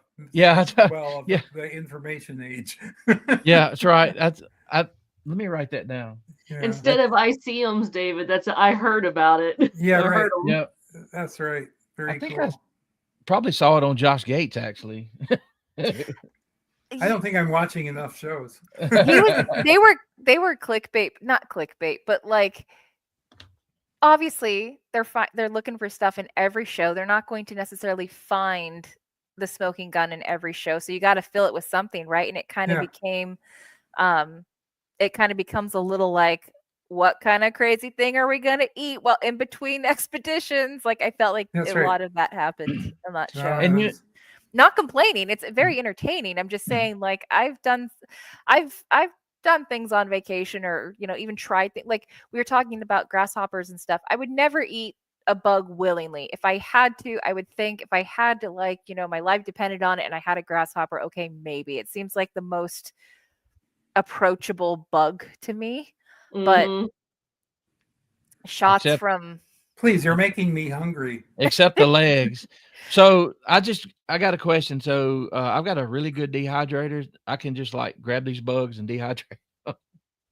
and I'm ready to cook with them. Is that how it Well, works? you know what? I would like to think that's true, but there are lots of parasites that can survive Oh no. being dehydrated. Okay. So I'd say be careful what you eat and where it was harvested. That's Okay. Thank you. You know, What not to do?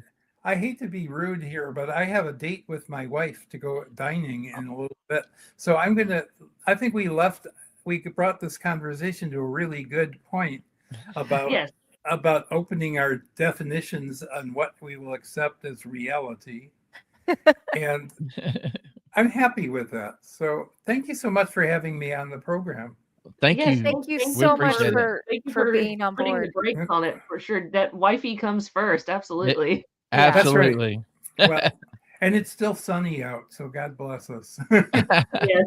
Enjoy that Pacific Northwest weather, sir. All right. Well, keep All me in mind for other programs because obviously I can talk for forever.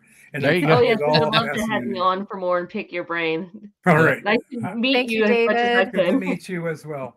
Nice to meet you. There. There we go. Let me see if I can. Well, hold on a second. Love No. the comments. You could get lost in the comments. Oh Yes. yeah. It's I love, man.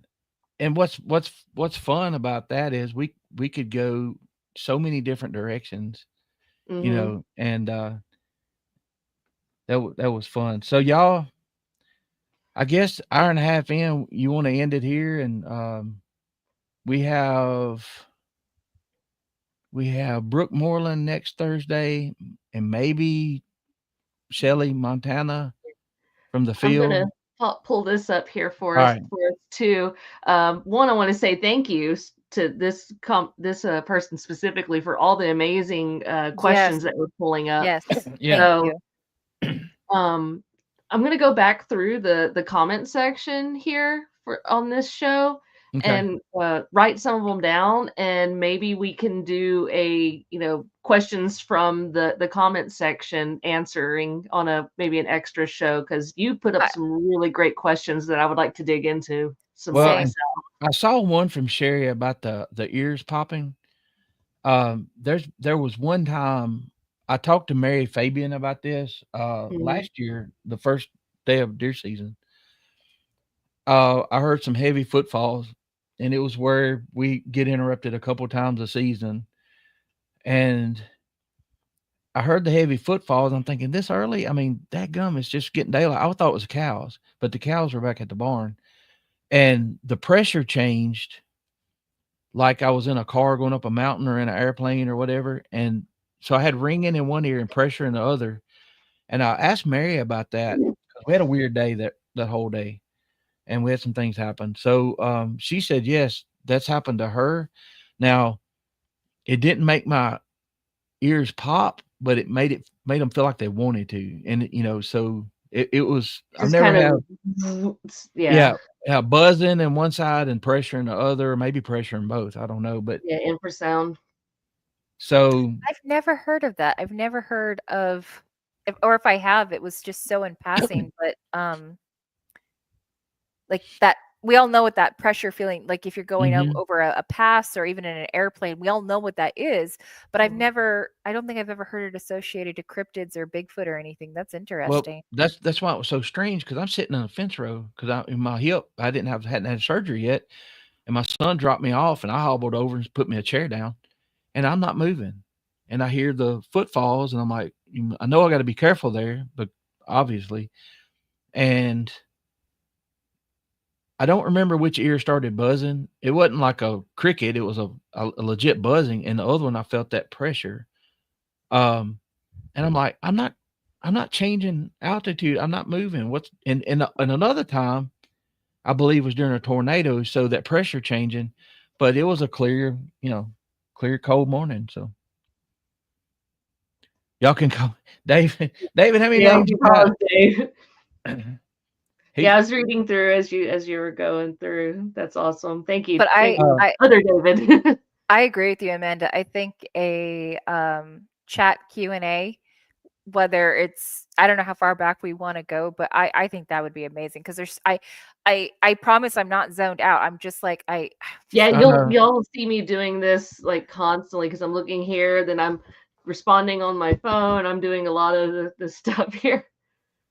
So Well, we could do that, and then we may get better questions like on a Woodwalkers page or Squatch and Holler, maybe just my personal Mhm. page, or yeah, Amanda, definitely.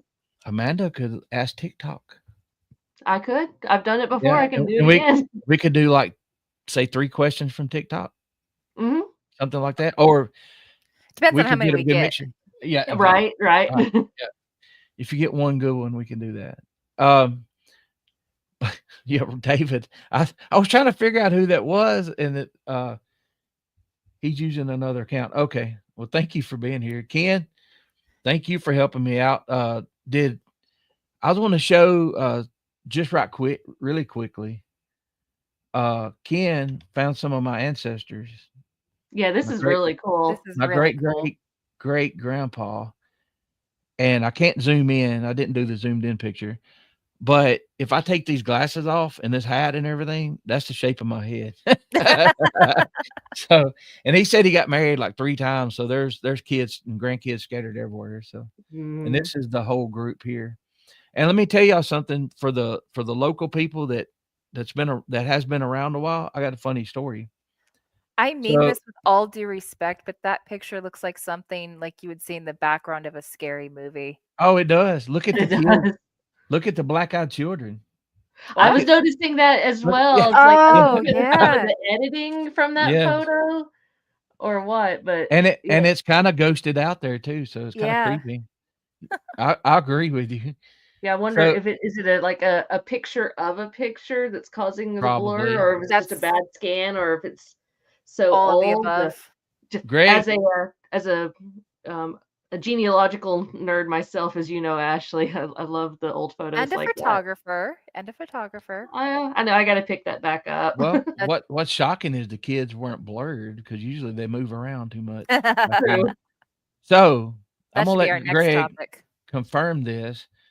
He called I don't know if I called him or he called me, and then Kumbo called, so we did three-way for a while, and I started mentioning what Kenny had done, and, I started naming names, and "Wait a minute, is that spelled with a J? Oh my god," and we started comparing, and me and Kumbo may be, kin by marriage because some of Oh, those same cool. people in that picture, he knew the names, so that is crazy. Synchronicity, I can't spell it yet, but I can say You Synchronicity. you got it. You're saying it. I love it. Well, it. with with y'all being Southerners and all, like, and I don't, and it sounds like I'm being funny, and I'm not, but there was only so many of you guys at first, right? So, like, Mhm. as people landed on the East Coast, yes, they progressed Mhm. further and further, but it doesn't actually surprise me all that much that you would have Mm-mm. common ancestors because it's like I think if you go back far enough, it's like You go back far enough, there's common ancestry basically anywhere. Not Yeah, to mention, they at that time they had 8 and 10 and 12 children. right. So And, I did mention that. I said, "Well, the jets that I'm referring to landed in North Carolina, spread out into Tennessee, and then went west." And I said, "2 of those guys in that picture ended up being Texas Rangers." He said, "Oh my god." He had somebody that was a Texas Ranger that could have been one of their, how did we it could have been one of the daughters got married and had a kid. So, the timeline, and he's like, "That is crazy." And Kumbo's like, uh, y'all haven't heard him say this yet, but he doesn't say, I say I get chill bumps or whatever. He said, I got the chili bumps. So, chili bumps. but yeah, chili so bumps. I'm sure we'll talk about that later. Uh, but the thing is, y'all, with the extra shows, it might not be anything about Bigfoot, but there's always a tie-in somewhere, whether it's the Isn't there? group, whether it's the groups of people that are involved. I'm sure there's people that will fight you over Cadbor. So if you diss them, and the people that are the most passionate about it are the ones that have probably seen one. or You can say have that some about kind of all cryptids, though. I right. mean, I feel like most people, especially Bigfoot, and like Amanda, I know you've taken calls from people who've had their entire world paradigm turned upside down, and it's I Completely don't want to, right. and I don't want to use bombastic language like a, a a break in the psyche, but some like for a lot of people, it's a hard thing to process when you see something like that, and I think once somebody has a sighting, um, it's either going to do one of two things, right? It's either going to you're never going to talk about it again. You're just going to push it down, ignore it, never bring it up, and just it never happened. Or you're going to be like, you're going to go obsessed because it's like you need to know, you need to justify, Mm-hmm. you need answers, justification of what's the word? Not a pre thought I was doing well and now I lost my words again. Affirmation. You're good. So I mean, Roger, you're doing this podcast. You wouldn't be doing this podcast if you hadn't had your own sighting. Nope. Amanda, Absolutely not. you wouldn't be working what is essentially your dream job if you didn't Yeah.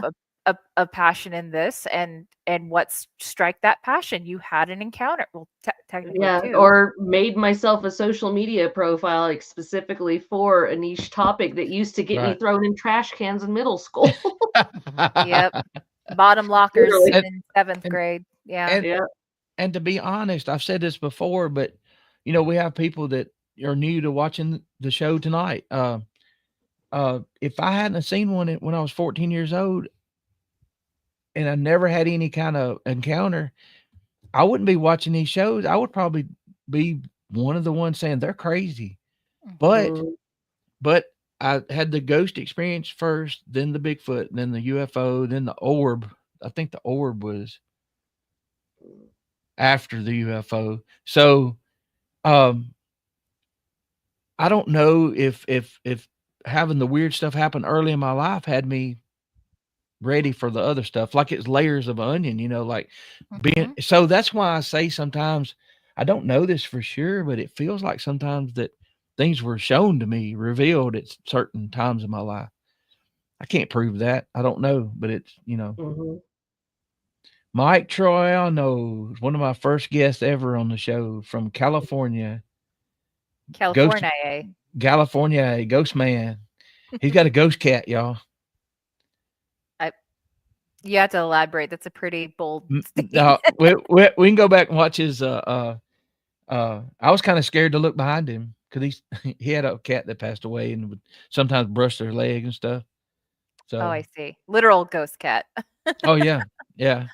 But if I got it right, Mike, I'm sorry if I butchered that. That's been so long ago.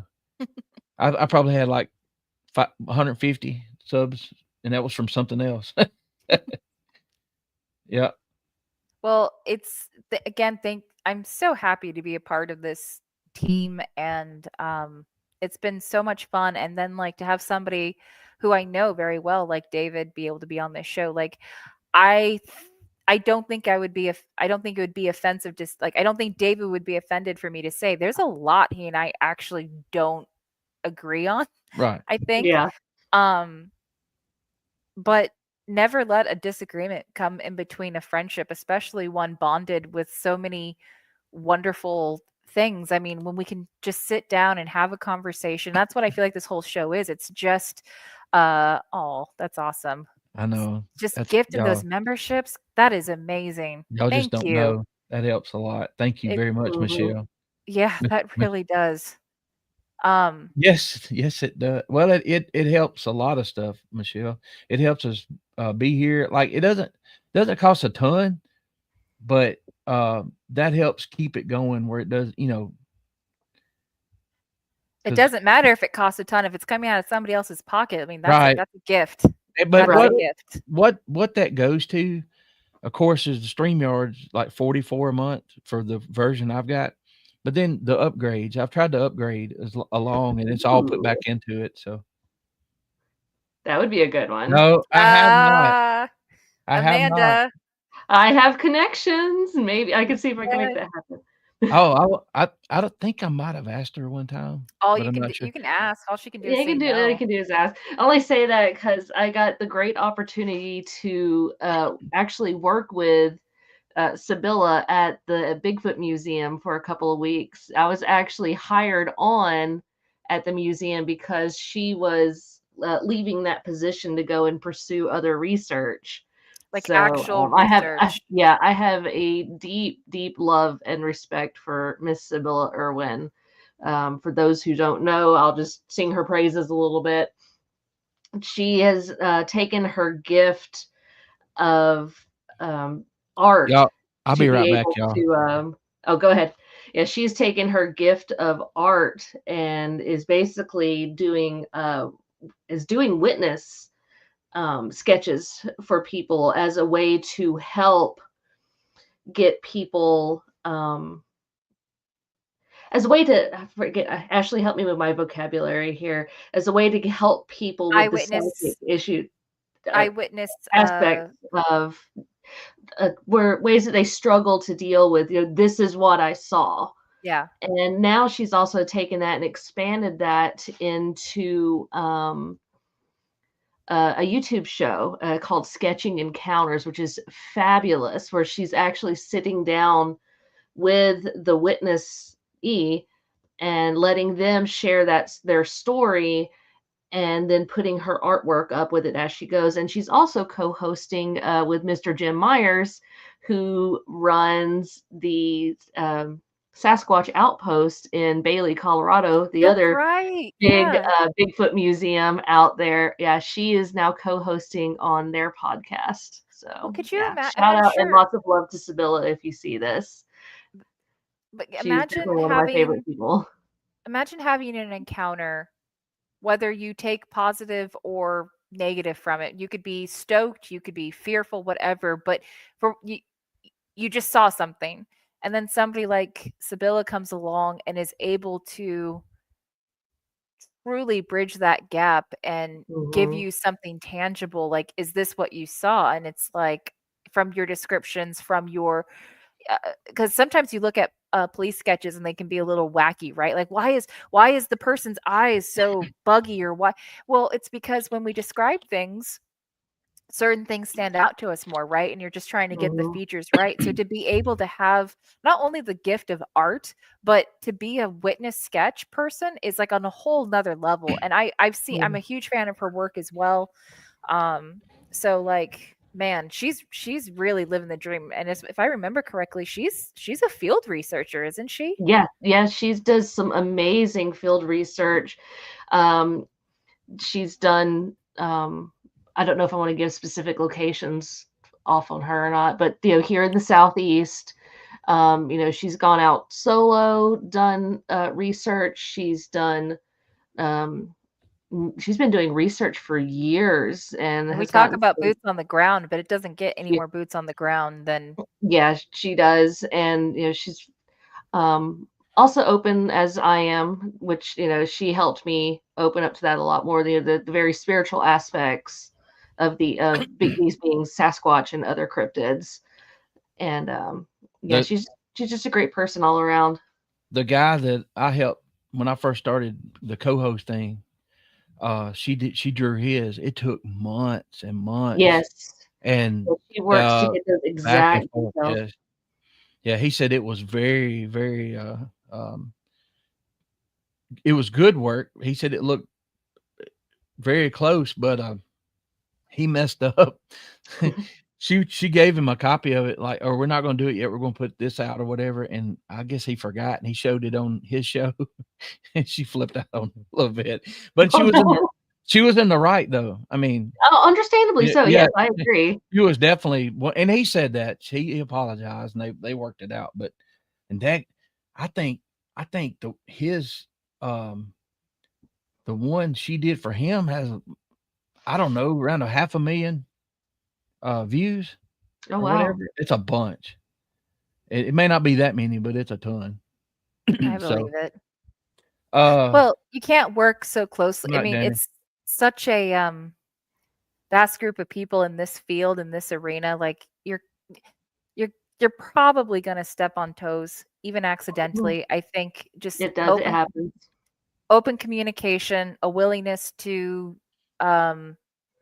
be wrong and a willingness to just we're all here for hopefully the best of reasons, and that's why, like I said, and I keep coming back to how thankful I am for this show, not just because I get to be a part of it, which is a blessing, but I would be watching this regardless if I was on it or not, because I enjoy the topics, I enjoy the guests, I enjoy the perspectives, I enjoy the interview style. It's just it's a good place to be. And as we've already said now numerous times, this chat is amazing. Best group of supporters. And as somebody who's new to the group specifically, like, I feel so welcomed. And the fact that I can then bring on my friends and they feel welcome and I feel good about it. Like, I wouldn't be inviting people from my circle in this if I didn't Right. feel good about it. So thank you to both you, No. Amanda and Roger, and this opportunity. It's been wonderful. It's been a blessing. I could say the same thing. The Squatch and Holler and everybody's welcomed me with open arms. And as I'm learning this whole podcasting adventure as I'm going along with it, it's been a great ride. And like we keep repeating ourselves, but we're all along for this ride here of learning, taking in knowledge. And I've gotten deep into some certain topics, obviously with Bigfoot, of course, but people come to me all the time, like we did that one show, Roger, is like, where's a good place to start? Having some of that information out there for people and getting it out there for people I think is really good. So I'm really happy to be a part of the team. Well, y'all are welcome. I appreciate it because, like I said, I tried to do it all by myself. I had a vision and I realized I couldn't do it by myself. And we talk about synchronicity and stuff like that. I don't know why I made a TikTok. I mean, that was I just did a TikTok, and then Amanda pops up, and I'm like, she would do things, and I would be thinking, and I love thinking about stuff like that. Mhm. And so we all know how that happened. She came on the show or whatever, and then the bonus Ashley comes along, and the cool thing, y'all, this is the perfect time. Some of y'all know what we're doing, and it may take a little while, but we've got a project going on where I'm going to talk about. When I say I'm doing some of the interviews, they've got things they're doing, which makes it not such a heavily daunting feeling task. And we're going to focus on one section locally. If it goes well, there's plans to move the map further about Bigfoot. And the one thing that's been fun so far is we're goofy. We take this serious. We're goofy, but there are no egos. I don't, I told Ashley, I was like, I don't want to be the focus of this. I want the subject to be the focus, but, and we split things up. We don't know what all we're exactly going to do yet, but we got an idea. And, somebody's keep me straight. I know, right? but it's summer. But anyway, we don't know how long that's going to take, but it'll be fun. And, we hope to put out a good video for y'all. It is very exciting. So, it's made it easier on me. So it's I can't thank y'all enough, because used to, when I would do a show leading up to it, thinking about everything, how it's supposed to go, everything that's involved, I would get off of here and I couldn't sleep for 2 or 3 hours because I was so exhausted mentally. I couldn't sleep. So, and we've had several comments over the past few months, like, y'all make it better, and y'all do. So I feel blessed to have y'all on the team, and that's the way I feel about it. It's 100% Amanda. She's the secret sauce to everything. And we're good. I don't know what I do, but apparently I'm doing it right. Well, they already figured out. Apparently, they already figured out I'll lay blame quick, depending on the mood. Like the other day, Amanda, I said something. I texted something, and it's like, well, if Amanda's mad, it's your fault, Ashley. It's not me. So, but that's the good. We can joke, and yep. So Or at anyway, least I know how it is for us here in the South, Roger, and Ashley's my adopted Southerner. It's like if we ain't making fun of each other, that means you That's don't like right. each other. That's right. The Yeah. more you pick on each other, the more you poke at each other, the more camaraderie there is. Well, The more you like Exactly. each other. and here's one other thing. Since we're deflect. Yep. This way I used to tell like my little football teams when I was coach. We're somebody has to kind of be in charge or whatever, and then you have everybody working together. But I would tell the players, whoever brings you to practice is part of this team also. So Mhm. the people in chat, y'all are all part of this team. I'm not just saying that to be Absolutely. saying it. If you're not here watching, we have no reason to be here because we hope the way we do things. I'm the first one to tell you I don't know everything. So I want to learn. So we learn from y'all, the questions that come through here. Ashley brings a totally different vibe to the show because of the area she's in and the research she's done. Amanda, that's her job. I mean, it's been fun, and I want to keep it that way. So anyway, Well, this was fun, guys. Thank you. Yep. you're welcome. Yeah, What I like these. What do we got for not necessarily me, but we got what do we got We got- next week? Anything? Well, we've got Brooke Moreland Thursday night. Okay. Skunk Ape researcher. Yes. We have Yes, I'm excited for that. I wanted to hear some good Skunk Ape stuff. right. I haven't had anybody on yet from that area, and we have a possibility, a surprise show. Shelly Covington, Montana. She has her Starlink. She's going to be out in the field researching, and she wants to do it from there. But they've had rain like everybody else, mud and all that. She said she'd let me know. And we, there might be one of us, it might be two of us, it might be all three of us. We'll figure it out. We'll figure it out. So we want to get that done. All right.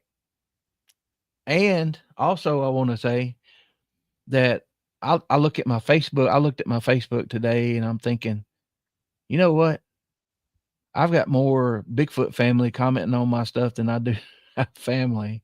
And my core family with Peyton and, Heather and my mom and my sister and all that. That's, but I'm talking about the extended out, Yeah. yeah. So I have more interaction with y'all than I do my family. Well, that's for Amanda. She had to create a whole separate profile just to keep things straight, and then Fate had other plans, and Right. I've been joking with you, Amanda. Like, I'm this close to just like maybe I should just start a. It would definitely make the logins a lot easier, but Do we'll it. see. Do it. Do it. Do it. Ashley R2. I like it. Has a ring to it. Every Bigfoot lady needs a Nessie lady. It's That's her right. Nessie. I'm the Nessie Speaking of bestie. which, I didn't get to show David. I was Aw, wearing Plesiosaur gear tonight the in plesiosaur honor gear. of talking about Oh, Caterpillar I Shark. didn't even see the earrings. Oh, Yeah, I'm so used to Like the I said, Bigfoot I'm earring. joining the opposite team tonight in honor of having David on. That makes me so happy. I have literally the exact same earrings and the exact same shirt, both gifts from Amanda, my best friend, who I love very much. So Roger, you had to find you different hats to wear. We'll have to find him a Nessie hat of some sort to wear. I have hand me that one. I have in honor of River that comes in, our buddy from Australia. I found an actual Australian hat Ooh. at an You got a antique Yowie store. hat? Hold on a second. Okay. Oh, how cool! Oh, it's That is an y'all hear y'all? adventure. That is an adventurer hat. Nope. If I have ever seen one, I love it. again because I'm a child. I have to say, Hold up. Rescuers Down Under. I unplugged my ears, y'all. The Australian, like the. Yeah. I couldn't put it Oh. on. All I right. like it though. I don't know if I'll ever wear it out anywhere, but all right, y'all. My son's here and we're going to talk. Thank y'all so much. Thank everybody again.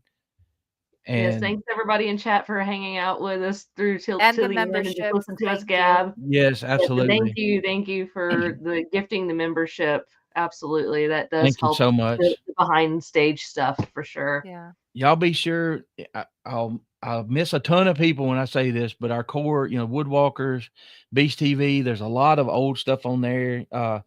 There might be some shows.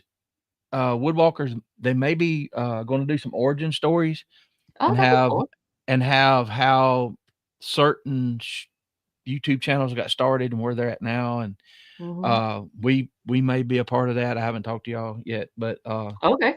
it'll be it's in the works, and we think it with the new people coming in all the time, it'll be fun. So Very good. all cool. right. All right. Go 2 team, hours. go. Thank Ah, y'all. all right. Good night, y'all. Have a good one. Night.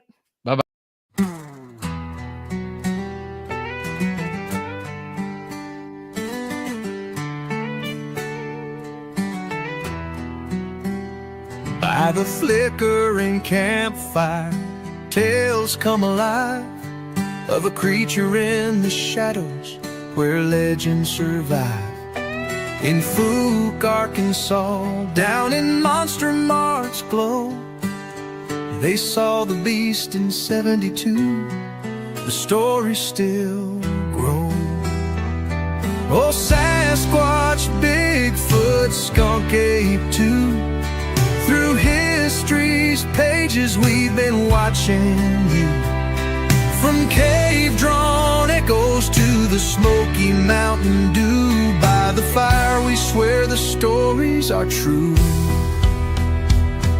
In Bluff Creek, California, Sipstick 7's fame. Patterson caught you on film, etched your name.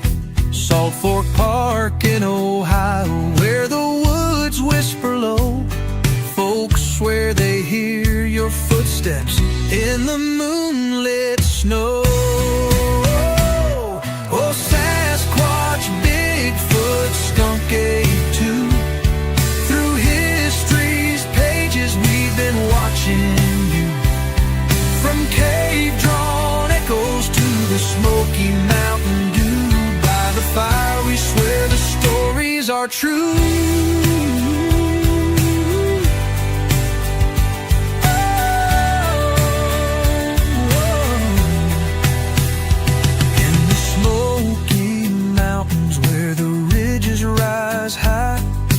Appalachia's old trails, hear your lonesome cry. Oklahoma's dense woods, Sierra Nevada's peaks. Your shadow moves silent, it's the mystery we seek. Cave drawings in the stone from a time long past show a towering figure, intelligence vast. Not just a beast, but a mind that knows, hiding in the wild where the ancient wind blows.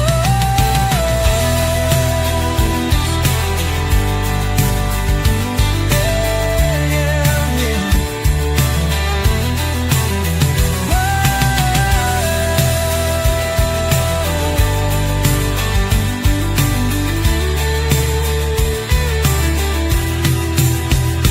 Down in Florida swamps, the skunk ape roams free. A whiff of the wild in the cypress tree. From the Everglades murk to the campfire's glow, we pass down the tales, let the legend grow.